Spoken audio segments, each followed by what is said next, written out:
नहीं है बल्कि सारी दुनिया ने सुना है मेरे दोस्तों, सारी दुनिया ने सुना है। और वास्तव में वह गूंज सिर्फ मिसाइल्स की ही नहीं थी, वह गूंज थी आपके शौर्य की और भारत के सेना के जवानों के पराक्रम।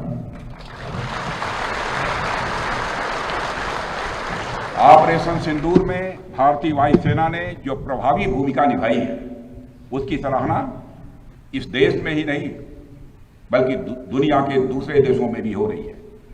आपके इस ऑपरेशन में न केवल दुश्मनों को डोमिनेट किया है आपने, बल्कि उन्हें डेसिमेट करने में भी कामयाबी हासिल की है।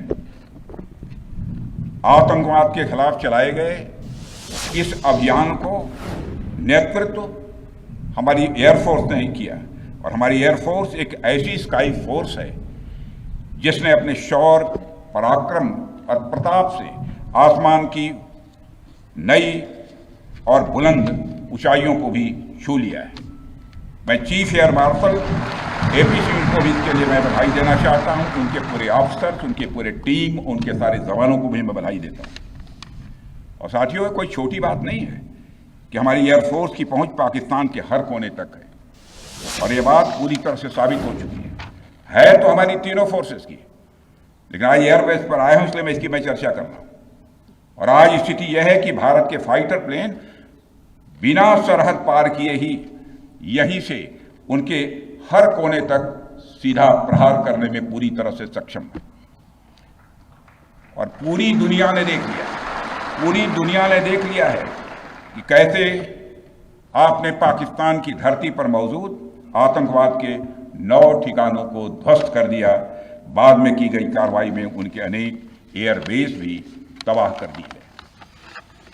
ऑपरेशन सिंदूर के दौरान इंडियन एयरफोर्स ने केवल पराक्रम ही नहीं दिखाया है, बल्कि पूरी दुनिया के सामने प्रमाण भी दिया है। प्रमाण इस बात का कि अब भारत की युद्ध नीति और टेक्नोलॉजी यानी तकनीक भी दोनों बदल चुकी है।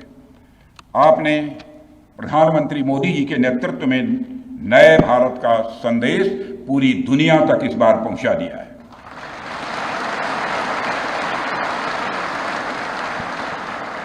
और साथियों, यह संदेश है कि अब भारत केवल विदेशों से इंपोर्ट किए गए हथियारों और प्लेटफॉर्म्स पर ही निर्भर नहीं है, बल्कि भारत